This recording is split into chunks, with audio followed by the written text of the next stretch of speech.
Hello and welcome to की study point friends. इस video में हम लिटरेचर और सोसाइटी के बारे में बात करेंगे। रिस्टोरेशन एरा में हमने यूनिट फर्स्ट की ऑलरेडी इस जो यूनिट है इसकी 2 टॉपिक्स पे वीडियो कवर की है, आप उसको चेकआउट कर सकते हैं आई बटन में।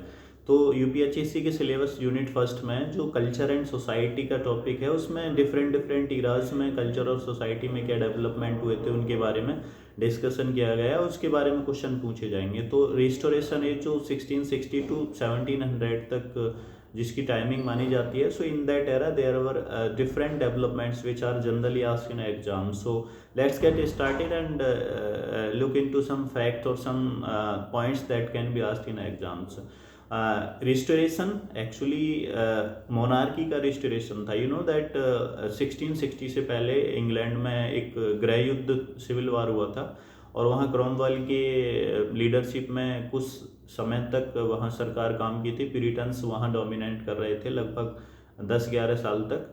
तो उसके बाद जो रिस्टोरेशन हुआ वो मोनार्की का हुआ। जो प्यूरिटन्स थे वो पावर से हट गए और 1660 में चार्ल्स सेकंड को फिर से वहाँ का राजा बना दिया गया, वहाँ यानी राजतंत्र फिर से स्थापित हो गया। So that is the difference, that's why it is called restoration. Actually it is restoration of monarchy.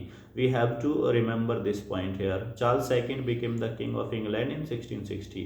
So this is all about the restoration terms कि restoration कहाँ से लिया गया है। प्यूरिटन्स जब पावर में थे बिफोर 1660 तो वो एज यू नो दैट कि वो बहुत ज़्यादा स्पिरिचुअल थे। उन्होंने थिएटर्स को बंद कर दिया था, उन्होंने इंडिविजुअल्स पे काफ़ी पाबंदियाँ लगा दी थी, बाउंडेशंस लगा दी थी।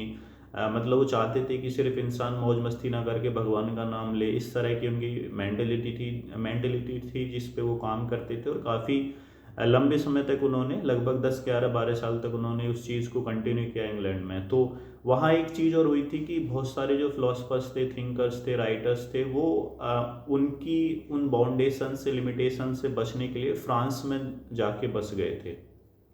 तो जब रिस्टोरेशन हुआ मोनार्की का, so many of them came back to England and they brought their culture, they brought the French culture and philosophy into England. So that is the difference that create in that era in literature as well। कि यहाँ जब हम restoration में देखते हैं तो यहाँ जो फ्रेंच इन्फ्लुएंस है वो काफ़ी देखने को मिलता है। सो क्वेश्चन में be asked here that in which era और in restoration era which philosophy और which culture is influence in British literature।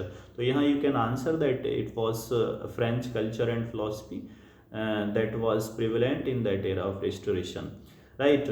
यहाँ जैसे you know that John Dryden was the prominent author of this era और ये restoration comedy के लिए काफ़ी popular है ये era। restoration comedy क्या है, इसको कॉमेडी ऑफ मैनर्स भी बोला जाता है क्योंकि यहाँ बहुत सारे ऑथर्स थे जिन्होंने हाई क्लास के मैनर्स पे स्पेशली सरकाज्म किया था, सरकास्टिक या सैटायर टाइप की वर्क्स लिखे थे, प्ले लिखे थे। जैसे विलियम कॉन्ग्रीव हो गए, way of the world is popular play, और विलियम विचरले हो गए, जॉर्ज एथरनीस हो गए, और एक फीमेल लेडी राइटर थी एफ्रा वैन।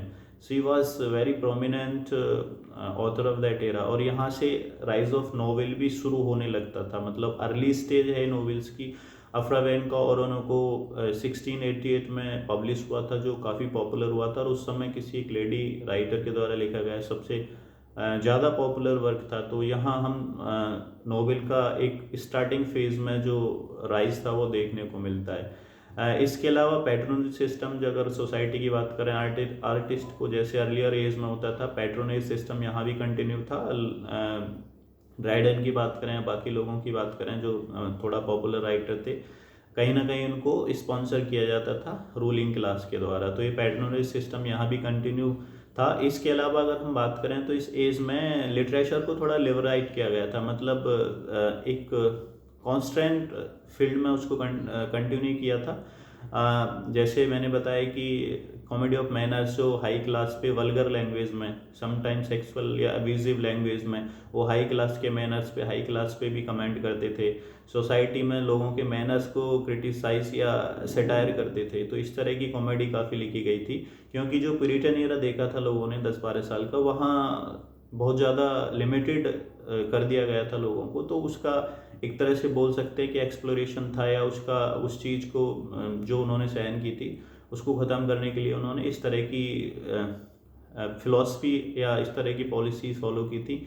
और इसके अलावा ड्राइडन पॉपुलर राइटर हैं, और जो मैंने नाम बता दी कॉमेडी ऑफ मैनर्स के विलियम कॉन्ग्रीव काफ़ी पॉपुलर हैं, उनको पढ़ सकते हैं, उनके वर्क्स। विलियम विशरले, ये काफ़ी पॉपुलर नाम है। और अफ्रावेन कॉरोनो को तो मतलब आप इसको भूल ही नहीं सकते हैं, वहाँ से क्वेश्चन पूछे ही जाते हैं।